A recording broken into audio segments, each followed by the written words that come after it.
لحظة كانسيلو هنا راح بالعرضية تصويب الله الله গোল গোল গোল বিশ্বকাপের সেরা গোল করলেন ক্রিশ্চিয়ানো রোনালদো, যা দেখে অবাক পুরো বিশ্ব। রোনালদোর এমন গোল দেখে লাফিয়ে উঠে কি কাণ্ড করলেন ধারাভাষ্যকাররা।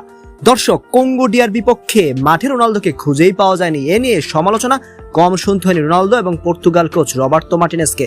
এমনকি দাবি উঠেছিল রোনালদোকে সেরা একাদশে না রাখার জন্য। সমালোচকরা বলছিলেন রোনালদো একাদশে থাকাটাই পর্তুগালের জন্য বড় সমস্যা, কিন্তু কোচ রবার্তো মার্টিনেজ কারো কথায় কান দিলেন না।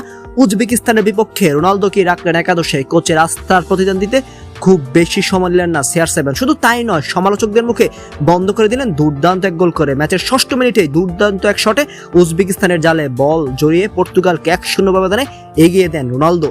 এরপর 17তম মিনিটে বক্সের ঠিক সামনে ফ্রি কিক পায় পর্তুগাল। সবাই ভেবেছিল শট টেমে রোনালদো, কিন্তু রোনালদো নন, আচমকা নুনো মেন্ডেস নিলেন শটটা। তার বাঁ পায়ের বুলেট গতির শট গিয়ে জমে পড়ে উজবেকিস্তানের জালে। 17 মিনিটেই 2-0 গোলে এগিয়ে গেল পর্তুগাল। এদিকে রোনালদোর গোলটি হওয়ার পর ধারাভাষ্য কক্ষে নিজের আবেগ ধরে রাখতে পারেনি ধারাভাষ্যকার। চেয়ার ছেড়ে লাফিয়ে উঠে তিনি চিৎকার করে বলেন, ও মাই গড, এটা কি দেখলাম! এটা শুধু একটি গোল নয়, এটা ফুটবলের এক অনবদ্য শিল্পকর্ম। ক্রিশ্চিয়ানো রোনালদো আবারও প্রমাণ করলেন কেন তিনি বিশ্বের অন্যতম সেরা ফুটবলার।